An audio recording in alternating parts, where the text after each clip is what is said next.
say this and it sounds like I'm trying to be grandiose, but what you pay attention to is your life. If you are in the neighborhoods of self-hatred or anger or whatever it is, that's your life. There's no question. Your whole brain is recalibrated toward those. I think you gotta have a dream. The School of Greatness. Really?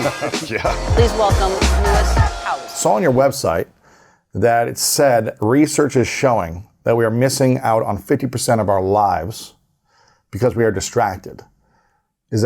Where's that stat come from? And is that 100% true? I mean, we're 50% of our lives we're missing out on because we're distracted? We're not paying attention to 50% of our lives. And the way that it comes up, it's been studied in so many ways, and unfortunately we keep triangulating on that same number. But the initial studies were done where people just volunteered to get pinged on their phone. So any time of day or night, during normal wake hours, yes, they'd get a text message that would say, what are you doing right now? Reading a book, having a conversation. Where is your attention? And essentially, is it on the thing you're doing or somewhere else? And half the time, people were not paying attention to the thing they were doing. So this number 50% is really about off-task thoughts. And so I want to read a book for an hour, but then I'm constantly checking my phone, or I'm watching TV, or I'm having a conversation. Is that what you mean? No. Or is it, I want to read a book, but I'm not even reading it? You've probably had that feeling like all of us have, right? Get to the bottom of the page, you have no idea. No idea. I mean, that was my whole childhood. Yeah. Well, that's what I'm talking about. The new aspects that are probably even more problematic are the external distraction. But that number, 50%, happens even without any external distraction. I'm reading a book in nature and there's nothing around me, but my thought is distracting me. Not my phone and people and the TV. Yeah, and we think of distractibility as like a modern problem. But what's so interesting, and I write about it a little bit in the book, medieval monks complained about too much distraction in their lives. Like they had gone and become monastics. Their job was to pray all day, and they're like, the thought of lunch is making me really distracted. And then they would just, stop talking to their family members, but they could not escape this real issue of internal distractibility. Really? Yeah. What is causing that distraction? Is it a survival mechanism? Is it something to help us in creation mode? Why do our brains do that? Both. Very good insights. So yeah, we think right now, of course we can't know, right? All we know is that this is the nature of the brain today. And we are essentially the evolutionary success story. So we're intuiting and inferring what pressures might have led us to have this. But it's 100% for sure that this is not a design flaw. This is designed for. This is intentional. This is intentional. And so much of our metabolic energy is going toward this meandering of mind that it's on purpose. And we have some good clues about what we think it is. I mean, two you already mentioned, right? This notion of if you were excessively focused, like in our old ancestors at a watering hole, like got to get by. You get eaten alive. Yeah, you'll get eaten alive. You're going to get eaten alive.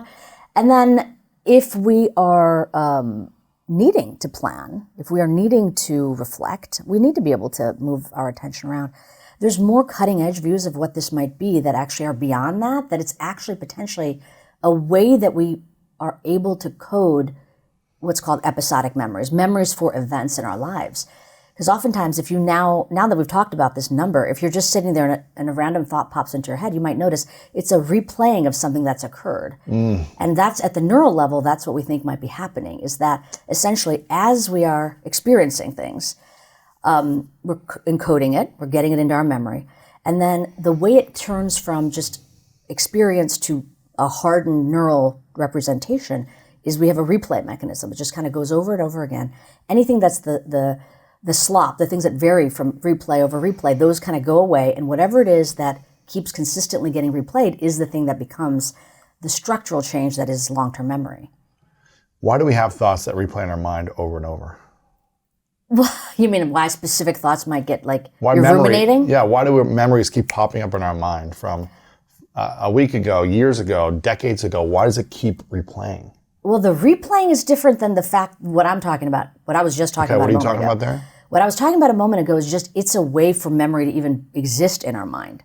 So if I just, for example, I had this conversation with you, and I'm on my, Lyft ride home, and all of a sudden a random phrase that you said might pop up. Or remember when he was talking about this, no explanation necessarily. It's almost like the brain is is creating it's a thought pump. It's just pumping it out.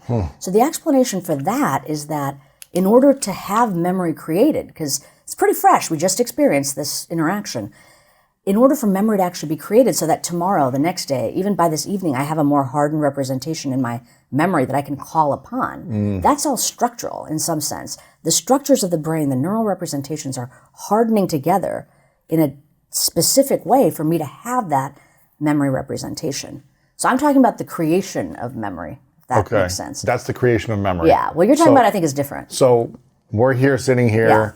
You, before we got on here, you took a drink of the water, you had your lipstick on there. Can you give me all my secrets? You wiped it off.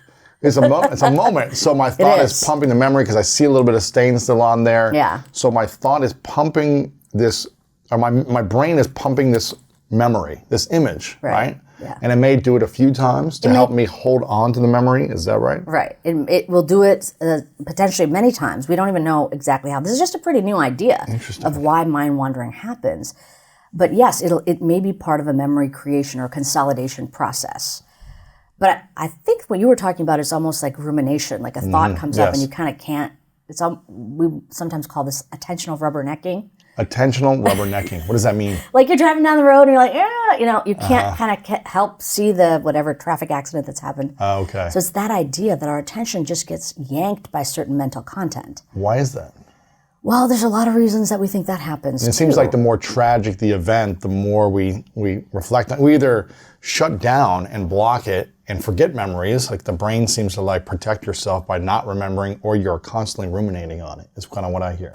Yeah. Like therapists will say, like, there's some patients that they have that don't remember a time period in their life because there were such tragic events that the brain kind of shut down. Where other people, they say, think about it often and then they live in fear from that event. So I'm not sure where that is. There's a whole bunch in what you just said, right? So let's just talk about the kind of replaying. Yes. And I think that this can be quite problematic for our experience of, things like depression or even anxiety and PTSD. So the reliving of past events can have many different forms. Okay. So why it happens, in some sense, I would say that there's a lot of debate regarding why it happens. One is that it's something that you think you're going to actually try to resolve, right? You're actually thinking about it because it's going to help you see it in a different way, or you're going to problem solve in some way. But for sure, rumination itself, which really is this kind of looping process, isn't getting you anywhere. It's just a replaying. So my work actually starts from that reality. It's not, I'm not a clinician, I'm a neuroscientist. Yes. So it's like there are certain states, certain ways that our attention functions where we are rubbernecking. We're like kind of can't pull ourselves away from it. And it doesn't have to be about the past. It could actually be worries about the future too. So, and this is a very powerful brain function, mental time travel. Mental time travel. Tell me what that is. So that is essentially, the way I like to think about it is it's like we can make our brains go and rewind or fast forward. There's actually something related, which is mind travel. Essentially, that would be like me taking your perspective. Oh, that must have seemed strange for him to see me wipe off lipstick. He probably never had to do that. I'm taking your perspective on an event. So I've traveled into your mind and I'm looking back at myself through your mind. So all of these are displacing us in space or time in some sense.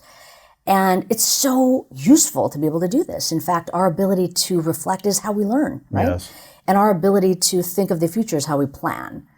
So both of these functions are so beneficial. But the reality is when that's happening, we are not in the present moment. Our attention is distracted. Well, not even if we're distracted. We may be doing it on purpose. So our present moment is in the past. Our present moment is in the future. So if there are any demands happening right now, like if somebody walked in the room and say, we got to make our way downstairs for some, it might take us an extra minute to kind of reacquaint ourselves to what's happening right now. Right. Now, in the context of being in a lovely studio space, no dire consequences. But oftentimes, if you are time traveling to the past or the future, and you're stuck there because you're ruminating or catastrophizing, that can be very problematic for in-the-moment action. And the consequences could be dire, either as an athlete for what's required next of you to get the right inputs, or for the kinds of groups I work with, military service members and first responders, it could mean somebody else's life or death based on your attentional lapse. So my interest has been not so much on why rumination occurs, but given the reality that it often occurs, and under high stress circumstances, it occurs more often. How do we solve this problem? Because it's definitely impacting our attention. Rumination. How do we solve rumination? How do we solve getting ourselves to be able to pick up what's happening right now if the mind's tendency is to be in the past or the future or in somebody else's head, right? Like, oh, I wonder what she thought of me, or I wonder what he thinks of me. Interesting. So would you say a lot of our time is reflecting on the past memories, worrying about the future, or worrying about what someone else thinks about us? Yes. Why do we care so much what someone else thinks about us? I mean, because we're social creatures. We need to, right? It's part of our survival to know that. Now, things tip into the dysfunctional pretty quickly. Yeah. And things that tip into that dysfunctional space quickly for certain professions can be very problematic. So again, my starting point isn't does it occur, why it occurs. It occurs often. And when we take it to the lab and look at people and look at their performance on attention tasks, they're terrible at them. Terrible. So what's an example of something in the lab? It's like focus for 20 minutes on a task, and then people just can't even do it? Well, they can do it, but they get worse and worse over time. So even over the course of... The longer it is. Well, yes. So if you did something, let's not even say 20 minutes, let's say 10 minutes. So what would an example be? I want you to... An example of an experiment? Yes. Okay, so remember, the goal of this experiment would be to test out your internal distractibility. Okay. So now if I'm trying to get you, and I'm trying to measure your internal distractibility, I can't tell you to be distracted, because then you're actually doing the task. Right. You're not doing the other thing you should be doing when you should be doing the task. So we did puzzle over this, like how do we design a task where people get distracted and they don't do what we tell them to do? It was easy though. All we had to do was bore people. Yeah. So if you bore them, they are so happy to just go anywhere else. So we designed one of the world's most boring tasks. Just really, read a thick textbook. Well, we did that too, but we did. This is the way the experiment go. You'd come in, we tell you this is going to be a task of your attention. What we want you to do is sit in front of the computer screen and look at the screen. And we sometimes will have a brain cap on them, so we're looking at the ongoing electrical activity, or put them in a brain scanner and look at what's going on there. And we'll say every time you're going to see a series of digits on the screen. Every time you see a digit, press a button. Okay, so they're sitting there, one about every fourth of a second comes up. And then we say the only thing unusual here is if that digit happens to be 3, just don't press the button, withhold your response. 3s are only happening 5% of the time. So they're sitting there, press, and of course their mind is wandering. The 3 shows up, they press to the 3. Right. And it's usually they're not focused. It's usually followed by some kind of expletive, like, oh crap, you know. When we were doing this with Marines, I remember one of the guys like almost threw the keyboard. I was like, it's okay, it's all right. But the way we know that they're mind wandering, in addition, and having this kind of mental meandering we were talking about, is that not only do they make mistakes, I mean, it's obvious there's a 3 on the screen. It wasn't even too fast for them to see it. We stopped the experiment every now and then and we just asked them, right before this question appeared, where was your attention? Was it on task or off task? Just like that cell phone study I was telling you about. And they tell us. And they're not on task all that often. Wow. And when they've made a mistake, it's usually because they report that they were off task. When they get the 3 and they withhold to the 3 correctly, usually they're reporting soon after that, yeah, I was on task. So it's interesting. I did a brain scan a few months ago, and they had me do this test right before. It was like with an X. It was like letters and like don't press the X. okay, And it was for 15 minutes. boring. It's the most boring thing ever. You stare at a screen. It's a dark room, so your like eyes are tired already. Dark room, screen, and it's just a white background on the screen, and then like just a letter pops up. And it also had me use my left hand. I'm right-handed, so it said I want you to use your left hand, push the space bar every time. It was either push the space bar every time you see a letter, but don't push it when you see an X or Okay, something like that. Yeah, It's very similar to what I'm saying, yeah. And for me, when there's a game, my brain goes in, I want to win this game. So I was like, okay, I'm focused. Even though it's boring, I'm like, I want to be the best I can be at this game. Yeah. And I did it the whole time. They leave the room, then they came back in or whatever 15 minutes later when it was about to finish. And I finish it, and I go, he goes, how'd you do? And I go, I don't think I missed one. And he goes, that's not possible. He goes, it's not possible. I go, check the results. Show me the results. I don't think I missed one. And he goes, I've done 1,000 of these. Not one person has been on not like get it 100%. And I go, you put a game in front of me, I'm gonna focus. All right. You know what I mean? For me, it was like turned me on. Yeah. And I didn't miss one. Awesome. He was So like, you were right. he was like, I've never seen this. He was like, I've never seen this. I don't know how you did it. I was like, I just paid attention. And I was really intentional about everybody. Is that an X? Okay. Is that, it was like intentional. Yeah. Then I had to go back and do another one. And I missed like when the first 3, like right away I missed it. And then I missed like 10 of them. Because I was just like, okay, screw it. I was like, get me through this now. Yeah, so that's awesome that you did that. And it doesn't surprise me given your background and, the kind of mental training you've done yourself. But as you experience, this is a natural response to get fatigued. It was fatiguing. Along the way. Like it's exhausting. It's exhausting So because keep your attention for 15 minutes on anything and be intentional. Very exhausting, but it's not what you think. It's not like it's hard in a kind of immersive video game context. No, it's the mind the mind. that is doing its own thing.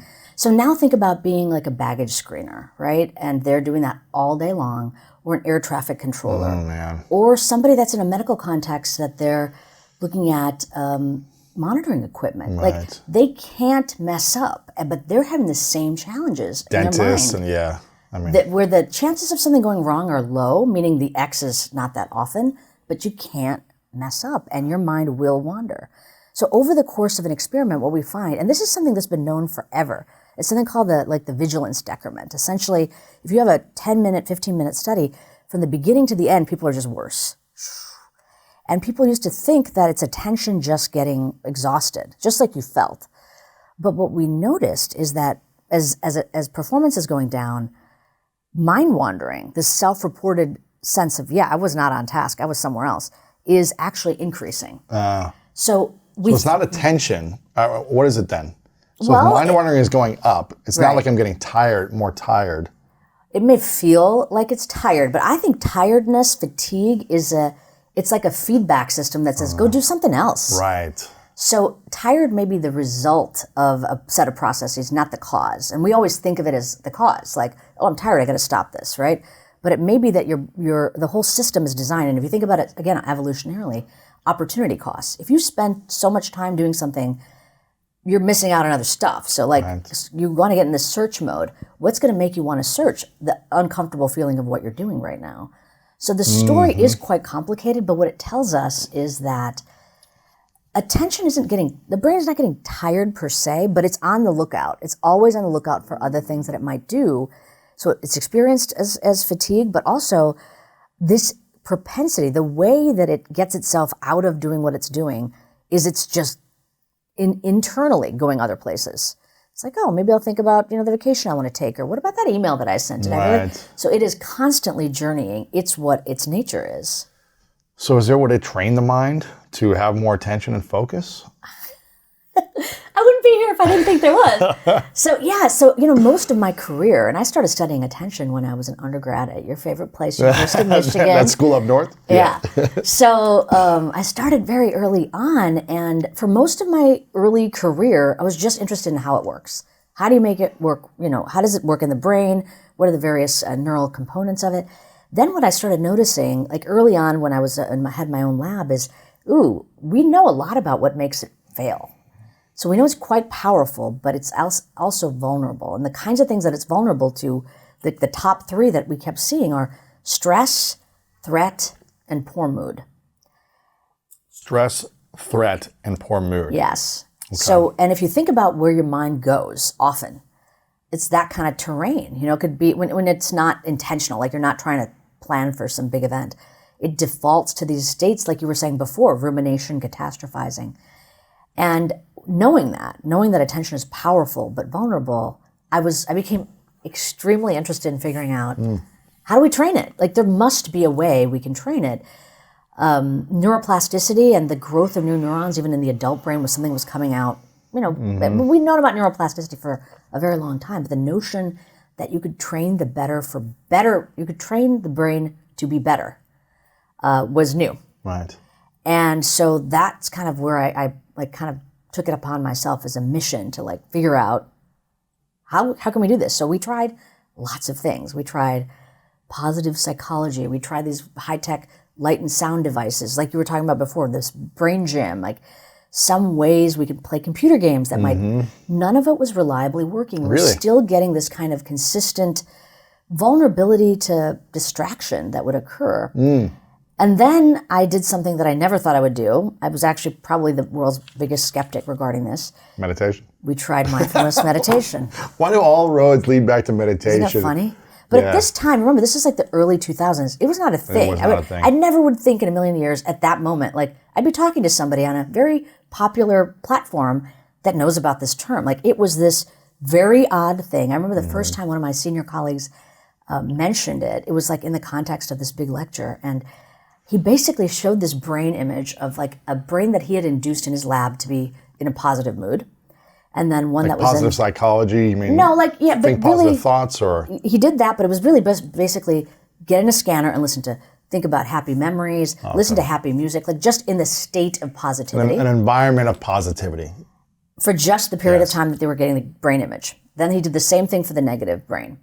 And at the end of his lecture, I said, how do I get that negative brain to look like that positive brain? Just sort of because I was frankly having my own life circumstances around that. Sure. And he, like, I'm at the back of the room and and it's the end of the lecture and he's like, meditation. And I was like, what? You know, to me, it was like. What year is this? This was 2003. Wow. To me, it was like as offensive as somebody talking to a group of like astrophysicists and talking about astrology as if it was a serious topic. Right. It's just like, I'm sorry, we're at the University of Pennsylvania here. We don't use those terms. Like, right. We're not some woo-woo university. But of course, I've respected him dearly and had a chance to talk to him afterwards. And he was telling me about the work they were doing with adept monks. This was Richie Davidson, who now, of course, leads a very enterprising center in Wisconsin to study meditation. But back then, it was not known at all. But it got me super curious, like, what? What? And, you know, I'm an Indian woman, so like meditation is not something really new to me. I mean, I'd known about it, but I always thought it's a great thing for my parents to do. Right. I'm not interested. I'm a serious scientist. Yeah.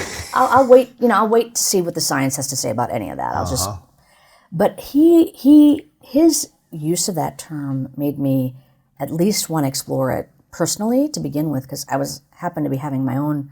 The reason I asked about how to get the negative thing to the positive brain, because at that moment in my life, I felt like I was probably more like that brain. The negative brain. The negative you were stressed, brain. you were overwhelmed. Stressed, overwhelmed, new baby. Personal stuff, yeah. Well, it was actually, I'd lost feeling in my teeth from grinding. I mean, it was not like minor You were anymore. a lot of stress. You were like grinding all night, all day. You were like, it was bad.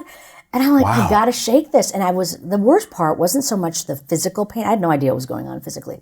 But I was really like feeling that I wasn't paying attention to my life, and it bugged me. I mean, I was literally developing expertise. My lab was devoted to attention, and I could not. You couldn't focus.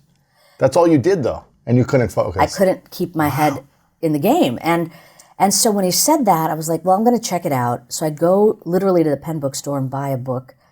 I lucked out because I could have picked any random book. I picked a book called Mindfulness. It was called Meditation for Beginners by a very dear teacher of mine, Jack Kornfield. And it was a tiny little book. It came with its own guided CD, and I was like, I'll check it out. Fine, my respected colleague says this is something.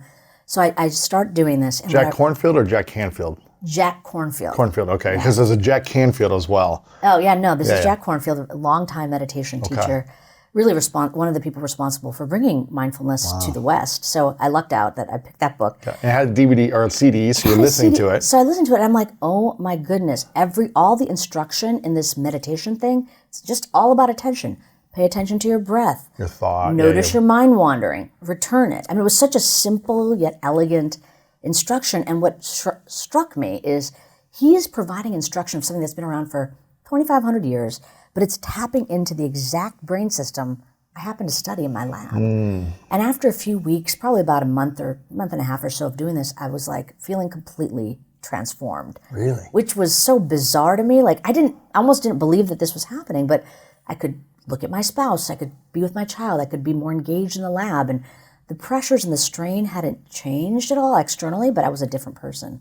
Wow. But your response to the pressure had shifted. Exactly. You were just showing up differently to the stress. Correct. To the emotional or psychological threats and the poor mood. That's right. The stress, the threats, and the poor mood. Yes. Because you had all three of them, it sounds like. Yeah. And it was hard for you to shake it. You were trying to do what before? What were you trying to do to shift those three things? I mean, anything I could think of. Positive thinking, right? or look on the bright side, that failed epically. We even brought that to the lab, and for people that were in high stress, it doesn't seem to work if you're experiencing high stress. Look on the bright side, meaning like have perspective? No. Okay. Induce a positive mood into your life by How do you manufacturing that. How do you do that? Name 3 happy memories you've had. And there are different levels of this. For example, gratitude or compassion. These are positive types of orientations where you affiliate toward the experience in that way. But this was more basic than that. This was listen to a happy song. Gotcha. And it works maybe temporarily, at least if you're under a lot of stress, but it doesn't transform essentially your ability to be focused, your attention. What is having, let's say you're just having a breakdown in your day. Something happens, you have a breakdown. What does the principle of perspective with that breakdown? I don't know. I got a cold today, but at least I don't have, I still have a blessed life. I still live in Los Angeles, and, there's a lot worse sick people off than me, and I'm a healthy human being, and this is just a week of a cold or something. What does perspective coupled with gratitude do for a peak peace mind? I think that for a cold in a healthy, stable environment where you feel basically taken care of, it can be very helpful. Right. But now you're in the middle of a war zone, and when your best bud's just lost his arm, it's very hard to see the silver lining there. And unfortunately, when people start trying to do that, they are depleting their attentional resources. We cannot reframe a situation. We cannot even garner that kind of perspective when attentional resources are limited. Because this thing called attention, I'm kind of shorthanding it, and all I'm telling you is the term, but it ends up being the fuel for our success, and the fuel in particular for our ability to think, feel, and connect. So if you don't, attention. So if you don't have this, you're basically depleted because of the demands in your life, and now you try to basically press the gas pedal because you're like, I got to create a positive reality here. I got to look on the bright side. I got to have gratitude for everything good in my life. Nothing's going to come up, and you're going to end up spending out more fuel than is useful to you. Interesting. So what we need is a solution, especially in those kind of moments. So in a chaotic moment, not just chaotic, but demanding and long-term. Give me a few examples. You're going through a divorce. You're going through a divorce. You're a lawyer and you're preparing for a big case. Okay. You're an accountant in tax season. You're a mom that just had a baby. Right. The list of things in our lives which are protracted and demanding and somewhat stressful, there's many. Your next 6 to 12 months is going to be a journey. It's going to be and frankly, I never expected this, but we'd been studying this for many, many years, and then COVID hit. And the whole world now is everyone's in this, experiencing it, yes. Everyone is in this experience, and the description, and a lot of my war colleagues use this. It was actually a term developed at the U.S. Army War College, VUCA. Maybe it's a term you're familiar with. VUCA.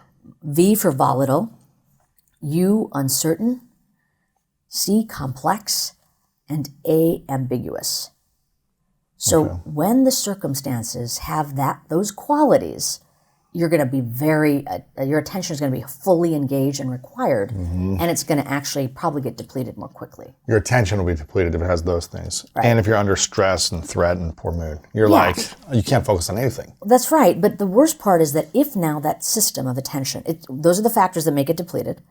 Now those 4 factors make it depleted, or the 3? Well, the same thing. Those are the circumstances. Stress, threat, poor mood.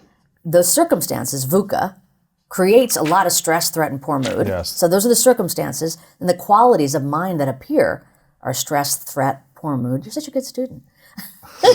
Trying to learn this stuff. Well, the result ends up being that attention is depleted. And, you might say, well, that's not great. I probably won't be able to read a book or something. It's not great, but attention is way more than focusing for cognitive functioning. Like I said, we need our attention not only to think, we need it to actually feel and regulate our mood. Attention. Because if we can't have attention, if we don't have the energy to have focused attention, then our mood will just continue to be stressful, and we'll continue to react in negative ways, is what I'm hearing you say, in life situations. Well, maybe it would be helpful, if you're up for it, to break down what I even mean by the term attention. Give it to me, yes.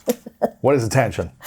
So attention, like I said, it's complex, multifaceted. It literally is fuel for everything else we do. And from the brain science point of view, we've basically parsed it into 3 main subsystems. So one, we've already been talking about it. It's focus. It's this ability, formally it's called the orienting system of attention, but the metaphor I like to use, which is essentially focus, is a flashlight. So if you're in a darkened room, wherever you direct that flashlight, you're going to get privileged access to that information, crisp and clear wherever it's pointing. Everything else is dark. Attention, in terms of this focusing aspect, is just the same. So right now, even as I'm like looking at you and paying attention to what you're saying to me, everything else is a little bit fuzzed out. So the cool thing about that is that it can be, well, there's basically a couple things. So it can be directed. That's awesome. We can decide what to pay attention to. I'm now looking at you instead of, over there, which would be annoying. And it's not just to the external environment. We can pay attention internally. So if I say right now, what are the sensations in the bottoms of your feet right now? I just feel sock and Exactly. a little bit of pressure from my shoe. But I bet you, before I said that, that was not on your mind at all, right? So you could internally take that flashlight, direct it toward bodily sensations, and you can get access. So it goes back to that broader view of what attention does. It solves a big problem that the brain has, which is it can't take in everything in every moment, all of it. So it's subsampling. Yes. But it's not just bodily sensations, it's emotions, it's trains of thought, it's our connection to other people. All of that we can direct the flashlight to. We can direct it toward other people, like I am right now and you are. We can direct it toward an idea we have and we want to pursue it. We can actually direct it toward an emotional experience to deepen our sense of it and kind of bathe in that. It could be something tender or anger. And we can regulate. We can say, you know what? Right now it's probably not a good idea for me to break down crying. So anyway, that's just one system. Focusing, right? Number two is? The second system is the exact opposite. It's not about focusing. It's about being broad and receptive. And this I call the floodlight. It's called the alerting system. So its job is to essentially keep our resources, our mind's attentional resources, ready for whatever may occur next so we can act. So whereas the first system was about selecting based on what, this is about, this floodlight is about time. We want to pay attention to now. What's going on right now? And like if you're driving down the street and you see a flashing yellow light, like near a construction site or something, you're more vigilant. You're just alert. You don't know what it's going to be. Is somebody going to walk into the street but it's available to you in a broad and receptive manner. So you're not focused on one point, you're scanning. More. You're scanning, you're broad, and you're not going to assume you know what's going to happen. Right? That's why we're going to be alert to whatever occurs. So does that make sense of how it's literally the polar opposite? Yes. And then the third system is called executive control. And this is a term the term executive is pretty much like the executive of a company. The executive's job is to ensure that our goals, the organization's goals, for example, and behavior align. It's like goals and action need to align moment by moment. And the metaphor I use for this is a juggler. So a juggler's job is to make sure all the balls are in the air. The executive of a company doesn't go in and do every individual task. That would be a bad executive, right? But it is to oversee, to make sure we're supposed to be doing this, we're not, get back on track, that kind of an orientation. Yeah. So very different, right? That's not really about focusing or even being broad. It's about the management. So now you see why when we think about attention in this kind of three system point of view, it does feed into almost every single thing we do: thinking, feeling, connecting. Thinking, feeling, and connecting. Okay. So the narrow focus, this is kind of like what an athlete would call being in the zone. It's like having your attention focused in the moment so you can be a peak performer and you're not distracted, scanning everything, but you're mastering your craft to the moment of your sport, your skill. Maybe an archer is focused in that one line sight, not scanning everything. The second part of attention is the broad and receptive, being ready for what may occur in life. And the third is the executive control, ensuring that goals plus action are aligned. Yeah, I would actually, very good.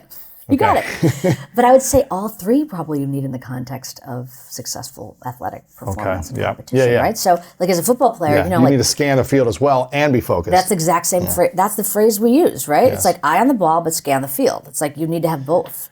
I heard that Floyd Mayweather, the boxer, I heard this, I don't know if this is true, but I heard that he actually looks to the side of someone's eye. He doesn't look at the face when he's punching, he actually looks to the side because he's more receptive, he's quicker to react with like the peripheral. I don't know if that's true or not, and maybe it's focus and then off a little bit and back and forth, but... Well, it's true that peripheral vision has better motion detection. Really?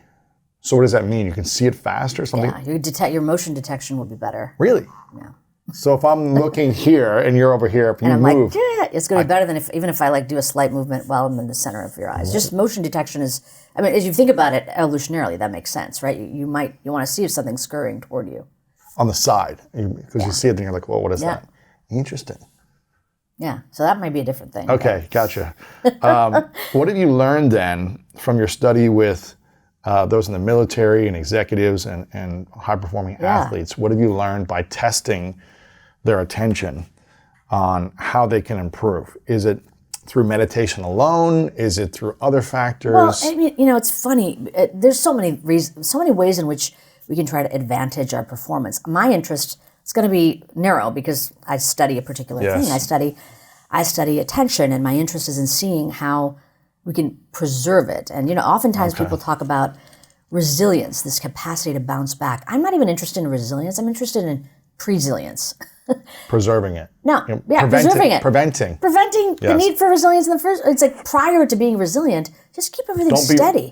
Don't get to a place where you're exhausted and you're trying to push through something. Don't decline and bounce back. Just don't degrade. So what does that mean? Well, what I told you before was that essentially we know that attention is vulnerable to degradation over demanding circumstances. And this project we did with even the University of Miami football team, pre-season training.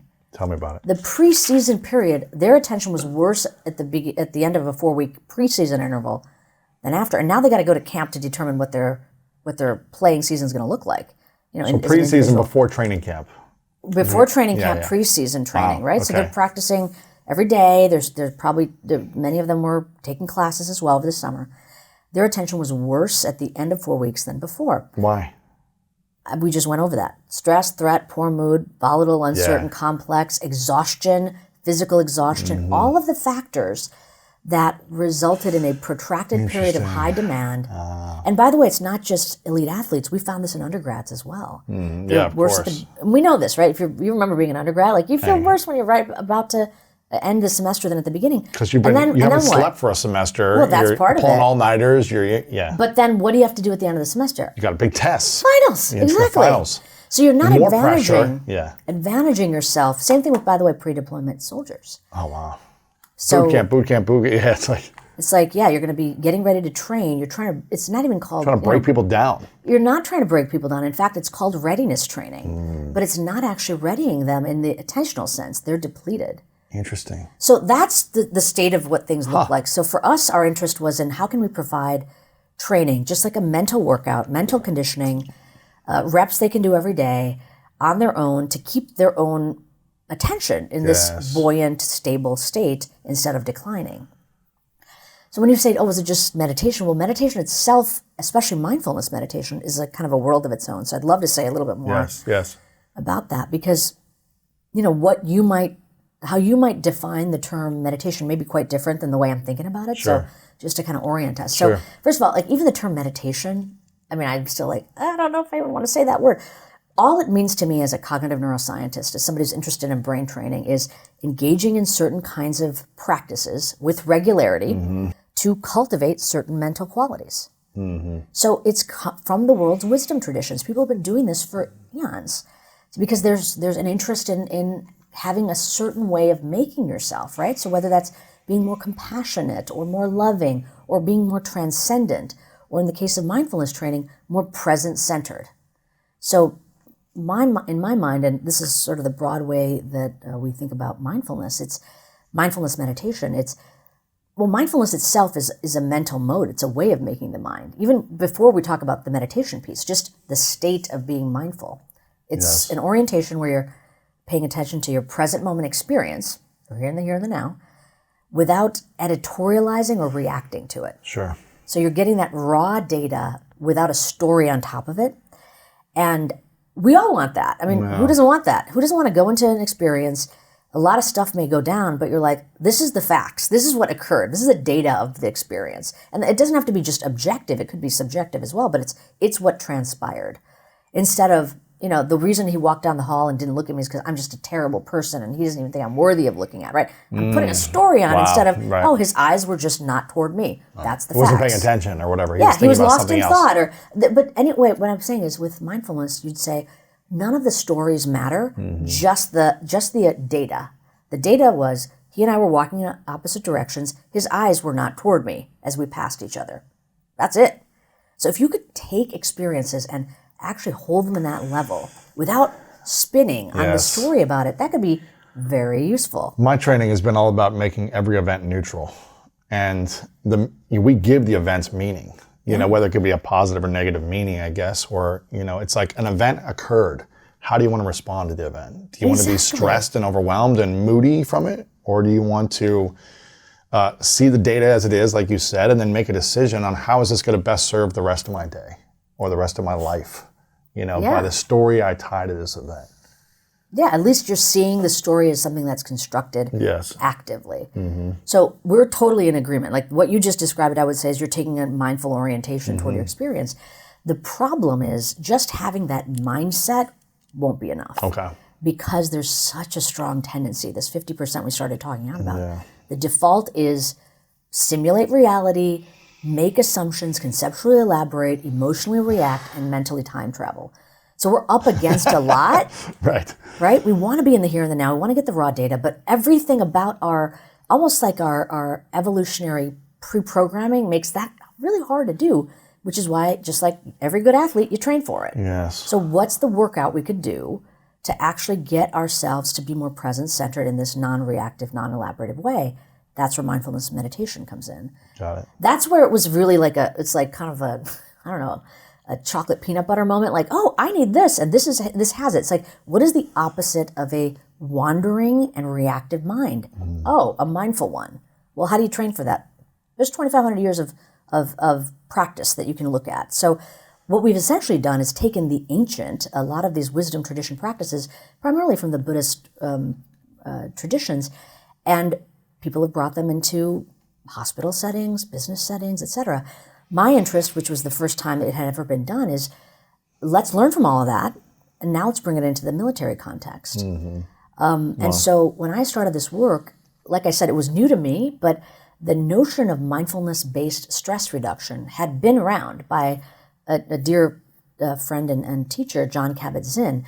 He had already established, using these Buddhist practices, an 8-week, 24-hour or so program, which had a suite of practices. So it wasn't any one thing. It was like 4 to 6 main exercises. And so we looked at that and said, how do we use that in a way that can be useful?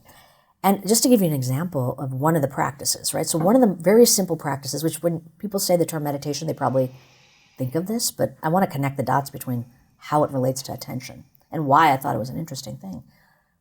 Can I do that? Yeah, please. So the practice is essentially what's called a focused attention practice, right? So what do you do in this practice? And it probably is going to resonate with some of the things that you already do, but you pick a period of time, let's say right now, like 30 seconds, we're going to do this. Mm-hmm. In my book, I'd say work up to 12 minutes, and that'll be this sort of sweet spot for real brain changes. For the period of time you're going to do this practice, you're going to sit in a comfortable, upright, alert posture, kind of upright, not uptight, kind of seriousness, but not stiff. Right. And notice yourself breathing. Just floodlight is on, breath-related sensations happening in the body. Then you're going to identify something in your kind of breath landscape that is prominent. It could be the coolness of air moving in and out of your nostrils, or maybe some part of your back that you notice moving, something that really stands out, it's salient. And then you're going to take that flashlight of attention and just shine it there for the period of time that you do the practice. So the first instruction is focus. Focus on breath-related sensations. And then the next part of the practice, as you're doing this, if it hasn't happened already, it's going to happen. When you notice your mind has wandered away from breath-related sensations, redirect the flashlight back. So you're just breathing, noticing, focusing, And when your mind wanders, nothing big to do, just bring it back and begin again.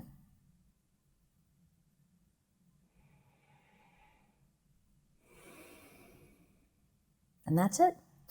So that's the first step, is that practice. Just to notice how much it wanders. No, you're not even noticing how much it wanders. You did 3 things. You focused, you notice, you redirected. Yeah. Okay? Yes. That's what a lot of my military friends would call the push-up. That's the push-up. Now, it ended up that simple practice tapped into all 3 of those brain systems. You had the flashlight that was directed, you exercised that. Floodlight that's noticing what's going on. Right. And then that executive that says, get back. Interesting. Get back on track. Get back on track. Wow. So that practice is really foundational. It's to everything that people do. And then the other practices that I do go into detail on in the book are doing other things. Like this one really exercises both the focusing and noticing. Then we can do another one that really exercises the broadening. Like how do you actually allow? It gets into what you were talking about, the story-making mind, right? How do you actually just watch the nature of the mind? So essentially there is nothing privileged. It's just thoughts, emotions, memories, sensations passing through.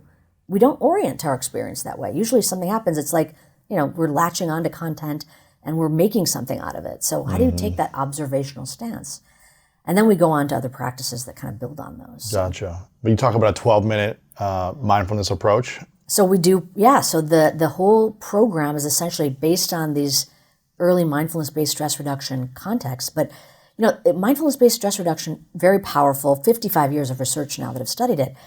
Too much time for pre-deployment soldiers, for example. Like, people aren't going to give me, in fact, I tried it for a year. I had $2 million of Department of Defense funding and nobody would take my project. They're like, nope, too much time.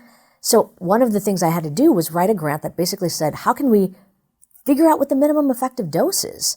Do they need to do 24 hours of training over 8 weeks and practice 45 minutes every day? Is that necessary? Because nobody was going to do it. Mindfulness meditation training. The mindful, just like you did for 30 seconds there. Very well. Well done. Thank you. For 45 minutes a day, that's the assigned homework, which is beneficial, but it's not realistic for these high-performance, high-stress groups. Because they do 12 minutes a day or 5 minutes a day. Yeah. So what we did is we looked to see what's the sweet spot. At what time, if people do daily, do we start seeing that, yes, it's beneficial and continues to be maintaining the benefits if they continue doing it. So the sweet spot was 12 minutes. They do 12 minutes or more, then we see beneficial effects. The more they do over 12 minutes, the better. Yeah. But less than 12 was not consistently showing a benefit. 12 minimum. It's a 12 minimum, about 3 to 5 times a week. Right. So that helped. Then people were like, in fact, that's what we did with the football team. We went in and we said, based on prior research, it's about 12 minutes a day. And, we gave them 12-minute recordings and they did it. They did it for about 5 days a week. Guided meditation. Guided meditation, just like I guided you right now and you followed. Same idea, but we do it for the entire 12 minutes. We're guiding them. And what does that look like? What is it? Focusing on your breath, focusing on your thoughts, focusing on... I mean, at this point with the practice, it was very, very fundamental. The entire 12 minutes for one of the practices is focusing on breath-related sensations. And that's it? That's it. Okay. Now, what people start realizing is, my mind wanders. My mind wanders to the same stuff over and over again. So when you're not doing the formal practice, you might be able to think, like, what is it that's like sticky for me that I'm just keep going back to, and look at that in a different kind of a way. Mm-hmm. So it's a different progression, but remember the point for me was, what does it do to attention? So with the football team, we compared 12 minutes of mindfulness a day for 4 weeks to 12 minutes of relaxation a day for 12 weeks. And we found that both were great for improving and boosting and protecting mood. Mood, yeah. Only mindfulness helped attention. Really? Wow. But protecting mood is part of the equation to support you in having better attention. Is that right? It didn't seem so. It seems like the mechanisms may be different. So guided relaxation and imagery was much more about, feeling tension in the body, visualizing not being in so much pain, like thinking of yourself in a beautiful, right. So guiding people to do that helped them feel a little bit more positive, but it was not helping their mood, just like we were talking about. Not helping their attention. But they were maybe less stressed in those moments. In those moments, they seemed to be a little bit less stressed. Yes, gotcha. But mindfulness gave you both the stress reduction and mood boosting benefits and the attentional benefits. So if you were going to do one thing, my recommendation would be do the thing that you get more benefits. Right. Is there anything else that you've studied in the last 20 years that could help you become a higher performer with more attention and more focus in your life than these types of mindfulness practices? Or does this seem to be kind of the gold standard for the brain? It's interesting because when you start looking at the kinds of things that get people messed up in terms of performance. So we talked about where your attention is in that moment, right? So eye on the ball, scan the field, that kind of stuff. The other thing that seems to be very problematic is the story about what's happening. Okay. Like, I'm the best thing on the planet, and so I'm going to dominate this, is a problem in some sense because you have a false sense of dominance.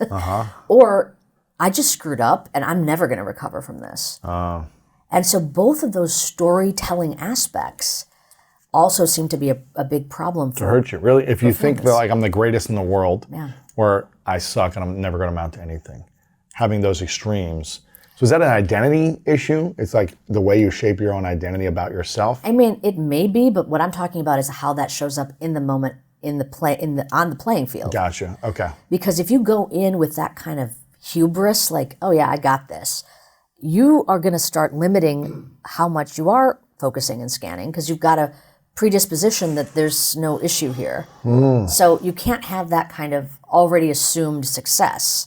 And you know, this is going to get complicated, and I'm not a performance psychologist, I'm a neuroscientist, but my point was just that, my point is really just that the notion of storytelling in the mind and a over-reliance on the story can be very difficult. Now, the story is not just about yourself, the story is about what you think the intentions of the other team are as well. So we think that this play means this. So anytime you start telling a story, essentially a narrative is constraining information processing in the brain because the brain is just going to default to constraining what it thinks about based on the story. So if I have the view, like we were talking about earlier, we're walking down the hall and you don't look at me and my view is, oh, well, you know, he doesn't like me or whatever I end up thinking about, I am so biased by that I might not notice that actually, you know, you have a bloody nose or something like that. Like there could be something that I'm missing because I'm so like occupied with this thing. Now, in the context of elite performance, you don't want that. You do not want to be disadvantaging yourself because your story is narrowing. You want the full data. And you want to understand that there's a multiplicity, that the other team they're no chumps. They're not going to just do whatever and they're going to fall into a particular way of doing it, especially in this team context. It's very important in the military context with combat itself is that you don't know what the enemy is up to. And if you start thinking you do, you might be very wrong, very wrong. So the drop the story aspect was also very important. And it ends up that mindfulness also works on dropping the story because you are essentially aiming to orient to present moment experience without editorializing. Right. Let's say you have an all-star son playing college football and preparing for the season, right? He's about to go into training camp for football camp at one of the top universities, Ohio State University. And he has a goal to win the national championship, and he's an all-star player. What would you guide him on paying attention to, working on, practicing on for the month leading up to training camp and then continually throughout the entire season? What would you be your prescription to your son to have the best possible chance of being the best athlete he can be and accomplishing his goals? I mean, I think that's what I laid out in my book. Yeah. I mean, I've really wanted to give the best advice I could possibly give to people in high performance contexts. And it doesn't come out of a study or two, it comes out of working with special operators and other kind of elite people where it matters that they perform well. But the thing that's key is that you have to do it. It is like a workout. And that's sort of my bigger interest. It takes time and energy. It takes time and energy. And athletes actually are great for this because as our service members, you know you got to train. You have no, you're not naive to think that if I just sit here, I'm going to be great. No, you know you got to work at it. But the thing about our culture at this moment, and this is sort of my bigger passion behind why I wanted to write the book now, we don't have a cultural understanding that the mind needs to be trained daily for performance excellence and wellness. We don't have that understanding. We understand, thank goodness, that mental health can be problematic and we can work on it. But the notion of a prevention and mental protective effect is not known. And it's just a matter of time, I'm hoping, especially with more research like the kind of work I'm doing. Like 100 years ago, if you saw somebody running down the street, you'd probably think they're being chased by somebody, right? It was not normalized to engage in daily practice. And there was a lot of resistance to it when people started saying, you're going to do what? You're going to just run around the block? That sounds insane.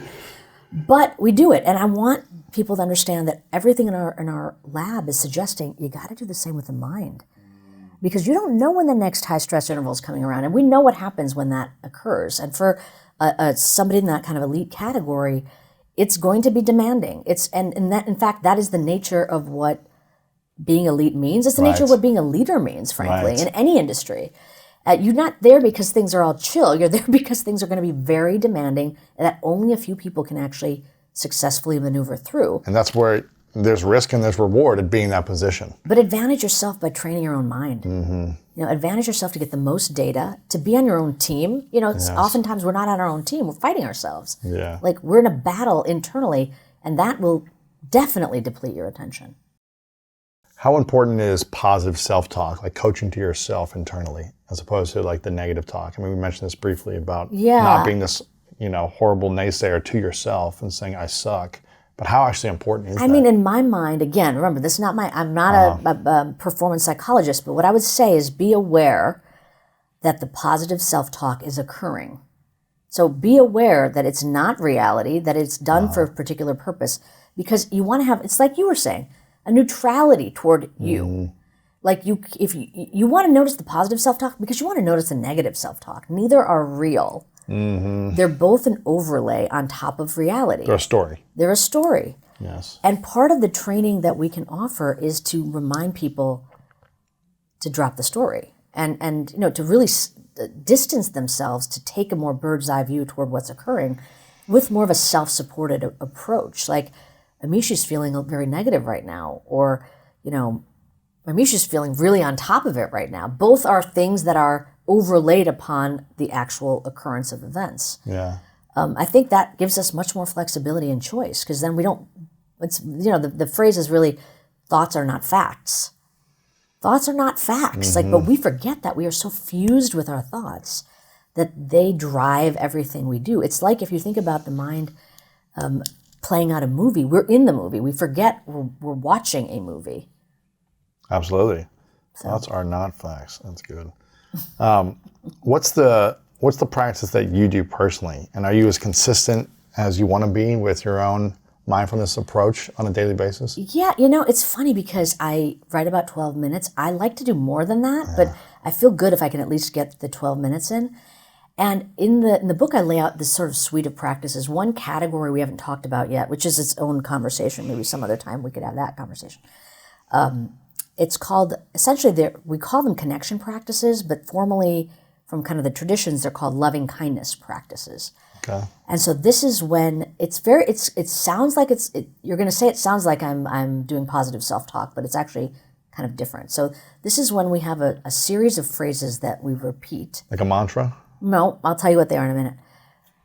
A series of phrases that we repeat that are not prescribing anything. They're basically offering well wishes. And so, and you start by offering them to yourself, and then you offer them to a benefactor, a close other that has really supported you, then maybe to a neutral person, then to maybe somebody that you're having a lot of difficulty with, and then you might expand out to everybody in your neighborhood or your community. It's a way to kind of expand this circle of well-wishing. And the benefits of that are also quite well known. Very different kind of a practice, but it's part of the standard suite of practices that we offer in the research that I've done, as well as that I describe in the book. But the phrases are like this. So you might say, like if I'm just going to dedicate it to myself, it's just kind of 4 different things. So, and you can pick whatever phrases you want, but remember, it's a well-wishing. It's not like you are this or you're going to be this. It's, may this happen for you. So you use the word may. So, may you be safe. You say this to yourself. You say this to yourself May quietly. I be safe? May I be safe. May I be healthy. May I be happy. May I live with ease. So You know, you can play around with what the phrases are, but 3 to 4 things that you repeat to yourself that I might wish it for you. You know, may you be safe. And again, I'm doing this in the privacy of my own mind. And Yes. I'll tell you, some very unusual things start happening when you do this. Remember, they're well wishes. It's not a demand. It's like wishing somebody happy birthday or a good day. It's just, I'm putting it out there for you. I'm not demanding anything. But when you start doing this daily, and I'll tell you for myself, like To yourself, internally, yep. And then to others, yeah. that you end up being quite a bit more self-supportive. Like, you know, if I want Amishi to be safe, happy, healthy, and live with ease, maybe I don't need to spend 45 minutes yelling at myself for something I just did. Right, yeah. You know, maybe Beating there's yourself a up. different way I could do it. Or frankly, you know, one of the people that can end up being your close, supportive person can also be the difficult person sometimes. Your partner, like my husband sometimes. But if he's in my practice, if we're having a disagreement and there's a little room for understanding, I find myself extending that understanding. Like, look, ultimately what I want for him is for him to be happy. And like, maybe he didn't mean to leave the dirty blender out all day. Like, you know, whatever it is, like maybe it's okay. Or there's just a little bit more kind of consideration for things, and you're not quite as unforgiving. And so you were asking me about my own practice. So I will, depending on sort of the nature of what's going on with me, I'll either do a focused attention practice like the one we did, or something called an open monitoring practice, or one of the loving kindness practices. But I'll commit to doing whatever type of practice for the entire 12 minutes. So you do one of the practices for 12 minutes. Exactly. And the program that I laid out in the book, which is very similar to a program that we offer, you know, for example, special forces also has those same types of practices. And you kind of build on them. You start out with the focus, then you go to the open monitoring, then you go to the loving kindness. And you interleave these as you go to kind of grow the capacities in this multiple way. It's like a type of mental cross training. Ooh, mental CrossFit, I like it. Open monitor practice, what does that look like? So open monitoring is, remember we were talking about some are really good for the floodlight and the flashlight and the juggler. Well, open monitoring is really a practice for the floodlight, because it sounds easy to say, oh, just stay open and receptive to whatever happens. Usually we're not doing that. We're like I said, latching onto things. This is a practice, open monitoring, where you are monitoring your ongoing thoughts, feelings, sensations, events internally and externally. Wow. So I call it the river of thought, is the kind of phrase that I use in the book. Like, imagine yourself sitting on the bank of a river, and like, you know, near a nice rock is a comfortable spot, and everything happening, the flow of your conscious experience is the river. You're just going to allow what happens. You know, you're not going to go, you see a leaf and you're not going to go grab it. You're just going to let it, Float by. it and let it float by. So you're taking that stance of stability, non-reactivity, you're self-supported, but this is all transpiring. How can you stay steady in the midst of whatever happens? Rapids happening or blue crystal waters or whatever it is. So it provides that kind of strength of observation that we don't usually cultivate. And we might say, oh, it's a really good to be a listener, but what do you do when you're trying to be a listener and you're really pissed at what the person's saying to you? Yeah. How do you cultivate that stability of mind? Or you can tell in the competition context that somebody's trying to get you. They are goading you.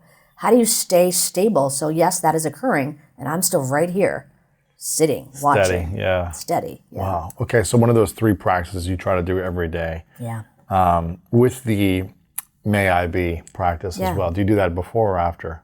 Oh no, that's what I do for 12 minutes. The may I be safe, may I be You healthy, repeat and then you them say it to over and someone over. else. Yeah, you can go through the whole sequence. Some days I'll just do it only for me. Wow, for 12 minutes. 12 minutes. Wow. I mean, it really, try it. I mean, I'm sure it can really shift the way you are with yourself.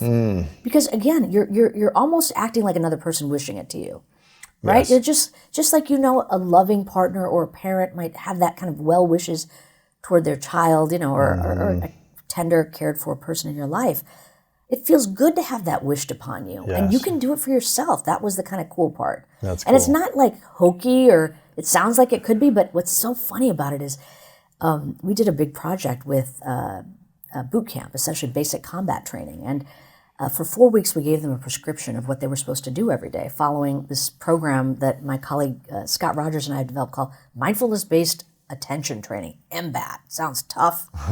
But one of those practices is the loving kindness practice. And after the 4 weeks of the program, they were allowed to pick whatever practice they wanted to do. And it ended up that most of them wanted to do this loving kindness practice. So they did these practices during it, and then at the end, choose one? They could choose one every night. They got to pick one for the next 4 weeks. And we just noted what they picked. Wow, a lot of them chose this. Why do you think that is? Try it. Yeah. I think a lot of it is we don't orient toward ourselves in this way, especially people that are searching for excellence. We are very much interested in pushing the limits of our capacity, and we forget that kind of care toward our own. We want to be excellent, but sometimes it'll turn into a punitive sort of a thing. Constantly beating yourself up to be better, and I messed this up, and you weren't perfect, and what's wrong with you? And right, and that's and I'm saying all those may still happen, but for 12 minutes a day, if you could do something different, yeah, that's nice. Be helpful. How many thoughts a day does the human brain have? Oh, do we know? I mean, what's a thought? An idea, thinking something. Yeah, well, so this is if you go down this road of thinking about it, you start getting very granular and very momentary, right? And so it's a great question, but I'll just tell you, like I've thought about this because when I first started practicing, I was like, okay, where's this going to get me? I'm like a results kind of person. Right. Like, okay, I'm going to do this thing. The instruction was 45 minutes a day. After I finished with this book, I was taking this mindfulness course. So I asked one of my dear colleagues, who's been a practitioner for 30 years. I mean, we were just starting to collaborate, and I was like, okay, look, you've been at this for 30 years.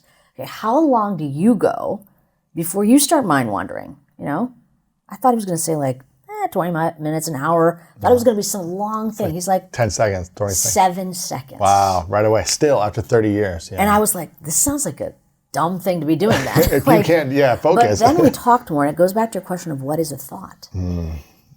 What he said that really struck me was the resolution of his mind was so well calibrated. He's like, think of it like this. Before, if I was lost in thought, I would have a full-on fantasy, or I'm having some doomsday scenario play out. Now I can see a little undulation, a little ripple in the water. So I don't even have a full thought, but I notice this instability arising that might lead to a thought. So, the notion of what a thought is it's a tricky, slippery thing. But I think what we want to cultivate is this capacity to know our mind to that level, that we know its contents, we know its arisings, we know its vulnerabilities, we know the stories it's making, and we can function in a more self-supportive way. How important is the things you think about the first moment you wake up in the morning and right before you go to bed? How important are those, 10 to 15 minutes of wake up and pre-sleep? Yeah. I don't have an answer. I've not done that experiment, but I'll tell you that it's more about the moment to moment. Okay. And it's about the neighborhoods you travel often. Because, I say this and it sounds like I'm trying to be grandiose, but what you pay attention to is your life. Mm-hmm. If you are in the neighborhoods of self-hatred or anger or whatever it is, that's your life. There's no question. The whole brain is recalibrated toward those thoughts, those emotions, those bodily sensations, and that is your life. So this is unfortunately one of the problems with stress, is that stress is not the moment of demand. Stress is what you're carrying around with you. It's that mental time travel that happens even after the stressful event has occurred. Because a stressful event can occur years ago, a month ago, a week ago, and you could still be holding on to it. And still be reliving that stressful event when you don't need to, because it's not happening in this moment. And it's not that you're just reliving it and it's innocuous. You're reliving it, and the biological cascade, both neurally and physiologically, is going to be as if you're there. It's crazy, in that isn't moment. It? That's how powerful our mind is. That's how powerful our attention is. So the body feels the memories of the past until we learn to, process it correctly or heal it. I would not say, and you can take those journeys, that's your choice, but be aware that it's happening and be aware that it's not happening right now. Be aware that what's happening? Whatever the memory is that's arising. That it happened. Well, no, that it's happening to you right now. You are reliving the memory. Wow. Right now, Amishi is re-experiencing a very sad moment in her life. But when you say it to yourself in that way, you've pulled yourself out of being in the movie. You are now an audience member to what's occurring.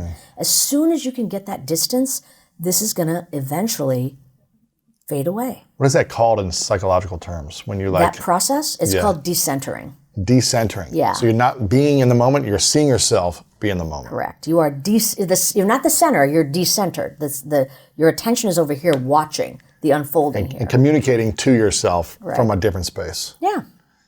It's so fascinating what the mind can do, what the brain can do, I guess. Where do thoughts come from then? Is it the brain or is it the mind? Now we're getting into the philosophical. And where is the mind? Yeah. The brain is in here, right? But where's the mind? Is the mind is it in the body? Is it outside of the body? Is it in a sphere connected to the body? Is it consciousness in the world? I know, but I can't tell you. I'm sorry. You can't tell me. I'm joking. You're asking the big questions, right? You're asking regarding the nature of the mind, the nature of consciousness. And what I'll tell you, like just in terms of my personal view is, who knows? We're still debating this. We're still actively discovering this. And it's really funny because my son's 19, he's a college student, and he asked me this, as he entering college, like, you study this stuff, like, you think you're ever going to understand the nature of the brain or the mind? He said, Mom, in your lifetime, are you going to understand? And I was like, well, I don't think so. And he said, then do you think humanity will ever understand this? And I said, I don't know. We may be bound by the fact that we as humans are looking at ourselves and there's going to be limitations to that. And then, of course, his response was like, then why are you bothering, right? And why are you studying this? Why are you bothering? Yeah, why are you studying this if you're not going to have an answer? And I thought, he's a smart kid. He must go to Ohio State. Yeah. He doesn't go to Ohio State. He goes to Stanford. But anyway, he is a math and a computer science person. So very different. I mean, for him, it's a very different kind of thing. But the reason that I can say that I study it is because I'm a scientist. Understanding the nature of things is my curiosity. It's what I want to do. But more than that, I would say I'm a very practical and applied scientist. It might be interesting, and I'm certainly happy to chat with you about that, to understand the nature of the mind and the brain and what is it. Are we, for example, as conscious beings, are we the factory for consciousness, or are we just the radio antenna for consciousness, right? These are all very interesting things. But when it comes down to it, we're people. We got to function in a society. We have pain and suffering. We can harm each other. We're at a moment in time where our planet is in crisis, and I want to use my skills as a brain scientist to try to address those issues. That I think is possible. And maybe I won't have the ultimate answers, but I think I can help people get more answers for themselves so that at least we're more functional in our world. What's your thoughts on manifesting thoughts, abundance thoughts? There's a saying called the law of attraction. Mm-hmm. And what you think expands and starts to manifest. And that could be thoughts on stress and worry, and you start to expand that thought in the body and the mind. Or thoughts on opportunities in your life and healthy relationships and financial abundance and health. Mm-hmm. You're talking about the secret. Yeah. What's your thoughts on neuroscience, studying the brain and manifestation and abundance? In some sense, I already told you my thoughts, right? I told you what you pay attention to is your life. Yes.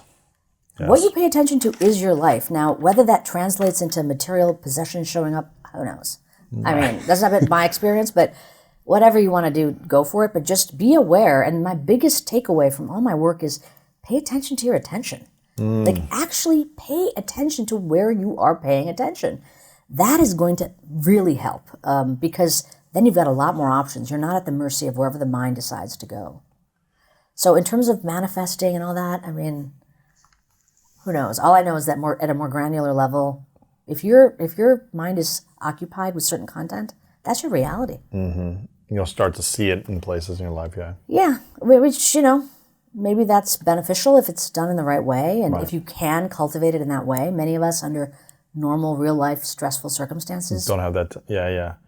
What are the questions you wish people asked you more about the brain, the mind? I mean, you asked a lot of great ones. Really, you really did. I think that the main thing for me is that people start opening up to this idea that we can train the mind, that we should train the mind, and it's not fancy. It's not bells and whistles. It's just like physical activity. It's pretty basic, but you got to do it. And you've got to do it in a way that is regularity and a commitment. I'm not interested so much in the esoteric or the ethereal because there's a lot to do now here. Right. So I would say that my interest is more in supporting people and them inquiring on what they can do for themselves daily that won't take necessarily a lot of investment, 12 minutes a day, to actually change themselves in a way that they'll be better for it and they'll help others. What's been the biggest benefits you've seen in the last, 17, 18 years of studying this and applying it consistently for your personal life? I mean, I wear a mouth guard now and my teeth aren't numb, so there's something about that. I would say, really, it's about being more here. Like, I felt like I was barely here in my life. And I'm just here. And that means seeing a look of concern on my child's face or enjoying a sunset. I mean, it's going to sound super cheesy, but I felt like I couldn't even enjoy stuff that should be joyful. Really? Like even a great, piece of chocolate cake. Like you're lost somewhere. And so if our life is precious, which it is, and our moments are limited, which they are, how do you actually experience it? And that takes some training. And I'm really fortunate that I found this and I was able to actually study it with some seriousness to continue to offer it to other people. What would you say for those who continue to stay distracted or aren't able to focus their attention? What are the biggest consequences for their life if they don't learn these practices for themselves? I mean, I don't think I need to tell them. I think most people that are experiencing that are suffering. Yeah. I think most people, I don't know anybody, including myself, that would say, oh yeah, my attention, it's great. It's great. I got it. Most of us feel fractured, fragmented, barely able to hang on. And the reality is we are in the most intense information-rich environment probably humanity's ever been in. But remember back to those monks. They also suffered with their mind wandering, right? So without cell phones and social media. That's right. So that's the baseline. And then we're doing all that on top of it. That's right. So I would say my question for the individuals that don't feel like, well, I think that most people feel like, yeah, I'm not paying attention as well as I need to. And they think there's something wrong with themselves. Like, my brain just isn't working right. And I want to the main public service announcement I would want to say to all of those people is your brain is great. Your brain is fine. In fact, the reason computer algorithms can predict what you're going to click on is because it's working so reliably, right? So it's not the brain that's the problem. Our attention spans have not been shrinking. And evolution doesn't work at that time scale. But what's happening is that everything we know now about the way attention functions, what attracts it, what gets it distracted, what causes preoccupation, means we got to work for our own benefit. And for me, it's counterintuitive. It's not about being able to focus better. It's about noticing when you're not focused. It's noticing when you're not focused and then redirecting it to being present. Yeah. Interesting. Or choosing not to, whatever you choose, but noticing where you are. It's like I said before, paying attention to your attention. Do you have a guided, do you lead people through guided audios as well? Do they have this on your website or is this? Yeah, there are some places you can get them already. Mindful.org has a course. Yeah, with me speaking. Mindful.org, yeah. Mindful.org, it's a Mindful magazine. It's got a whole course that I've offered on this, kind of make the book come alive. Okay. And then there's Insight Timer. I have a few recordings on that. 10% Happier. These are all great apps to try out, but I've got some guided audio on each of those. Insight Timer, 10% Happier. Yeah, he's a good guy. He was very skeptic as well. He was like, this meditation thing, I'm never going to do this. This is not practical. This is now literally this is all he obsesses about, right? Now this is his life. It's his life. Because he was like, nah, I'm just going to work hard and be on the news and do this thing and live a practical life. This is some woo-woo stuff. It's not based in science, but now the science is proving that mindful meditative practices are the most powerful ways to be present, it seems like, and to lower your stress and live a more joyful life. There's now when you say the word meditation or mindfulness, it feels like a not a very important word or so commonplace. But I'm coming at it from the brain science, and I'm coming at it as an attention researcher. I was not out to figure out how to, have mystical experiences. I was interested in transcend your life. Yeah. Which is fine. People can do whatever they would like, but I was just like, how do you get people to pay attention in a way that helps them? How do I do that? It was very basic. So it's funny that the solution is very, very similar, but it's very specific. It's not just do whatever you'd like and just close your eyes and everything's going to be a blissful rainbow. This is about brain training. It's about mental training, mental conditioning in the same way we condition the body. Consistently, not just a one-time thing. Consistently, and reaching a threshold where it has an impact. Yes. Right? Just like for physical fitness, if I asked you, like, do you think going for like a walk while I walk my dog is really great for my physical well-being? You're like, it probably isn't hurting you, but it's not going to make you a great athlete. It's not making you stronger, yeah. Yeah, get to that point where you're doing something, even if it's like a couch to 5K, something consistently. What about burnout? We've got a few final questions, but I feel like the world is burnt out from their work, from whether their lack of passion in the career they've chosen, or their relationships are burnt out, their attention's burnt out. Is this a solution towards burnout as well, or should we be asking other questions about not feeling burnt out in our lives? The data is very clear that mindfulness-based practices help with burnout in many different fields, like whether it's critical care nurses. I gave a talk recently to a group of critical care nurses, and talk about a group that has just been depleted and been called upon way beyond, right? Same thing with firefighters. In fact, especially here in California. There are so many fields where this is happening, and mindfulness seems to consistently be beneficial. But here's the important thing I would say about burnout and offering mindfulness as a solution to that. At the individual level, I think it's very helpful to people. The data suggests, now we're not doing a study or two. It's like meta-analyses of meta-analyses. It's like a proliferation. There might be 100 and something studies that are saying that there are beneficial effects. But when you have people benefit from mindfulness training, the job is not done there. And I really did talk about this with the critical care nurses. It's that the way in which structures and fields and industries have been set up are promoting this type of burnout to occur, and part of our responsibility, because the individual is in some sense expendable. So this is maybe my radical part of my conversation with you. We have to make sure that as we recoup our own capacity to live a fulfilling life, we have a responsibility to look at the systems, systemic change, whether it's racial and social injustice, sexism, or even the way that capitalist companies function at the expense of the individual. We got to take a careful look at that. So recouping our energy is not the end. It's the beginning of transforming things in a way that will allow the world to be more sustainable, frankly. Yeah. I love all this stuff. I could talk to you for hours, but I want to ask you the final couple questions, Amishi. Sure. And before I ask these questions, I want people to be aware of your book, Peak Mind. Find your focus, own your attention, and invest 12 minutes a day. You can go to amishi.com, Amishi Jha over on Twitter and social media. Amishi, what is it? Jha over on Instagram, JHA, and at Facebook as well, amishi.jha. The book is out. Again, Peak Mind, if you want to improve your focus, your attention, and improve the quality of your life, go get the book and give it to a couple friends as well. I want to hear one of your audios too, so you can get those audios on 10% Happier, mindful.org, Insight Timer as well. This is a question I ask everyone at the end of our interviews called the 3 truths. So imagine it's your last day on earth, many years away from now, and you get to live the life of your dreams. You get to see everything come true. You solve the question of consciousness and your brain research. All these things happen. I'm 500 years old at that point. Yes. You're healthy, happy, safe. All these things that you say to yourself continue to happen in your life. All that stuff. But for whatever reason, you got to take all of your work with you, or it goes to another place. And we don't have access to your information anymore. Your book, this interview, all the things that you write in the future, we don't have access.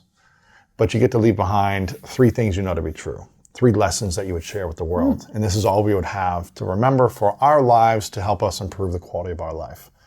What would you say are those 3 truths? Goodness. Whew.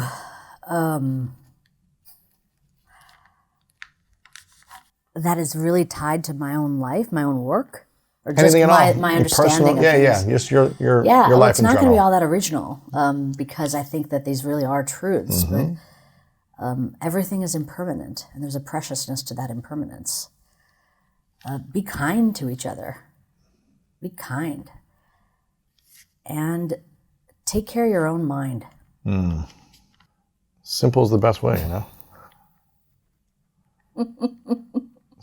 It's about I think people need to go back to the basics all the time. It's hard to become more advanced unless you master the basics in your life. So that's why I think this is not basic, but 12 minutes a day of training the mind it's is the achievable. first step that you can do to start expanding upon accomplishing greater goals or living a more fulfilling, happier life as well, being more present with the people you care about, stuff like that. So I want to acknowledge you, Amishi, for dedicating your life to this, because I think so many people in the world are suffering and struggling to figure out why they have these thoughts. How can I improve my mind? How can I improve my brain? How can I improve my quality of my life on a daily basis? So the fact that you're investing so much time, your entire life, to studying this, researching this, investing in the tests for people to see like what's working, what's not working as a scientist, and give us practical things we can do on a daily basis to help us improve the quality of our life is incredible. So I'm really grateful and appreciate and acknowledge you for your efforts and commitment to this. It's a complicated thing to study, and you're making it so much easier for us to not beat ourselves up and have practices to improve our life. So I acknowledge you for the gift you are, the gift you are in the world, even though you went to Michigan. Keeping it real. This is there anything else that we can support you with besides getting the book, checking you out on social media, listening to one of these mindful meditations that you have? Anything else? Just go to amishi.com. You have a newsletter.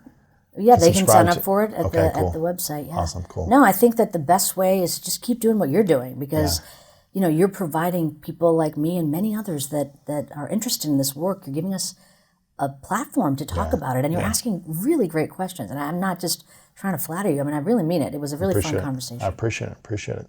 Final question for you. What's your definition of greatness? Can you tell me what yours is? Mine is discovering and cultivating the unique gifts within you to pursue your dreams, and in that pursuit, making the maximum impact on the people around you. Oh, I'll go with that. There you go. There you go. I think I would add in to remember your life is only lived moment by moment. And so it's all of the things you said, but to remember the granular, remember the moment to moment. Amishi, thank you so much. thank Appreciate you. it. Amazing. It wasn't a depression of, I'm hopeless, I can't do anything, there's no meaning. It was, I now know why I'm depressed and this is what I can do. And then by 63 days, because it takes a full 9 weeks to start changing behavior, they were sleeping again, they were able to get back to work, they were able to start seeing, okay, well, I found this part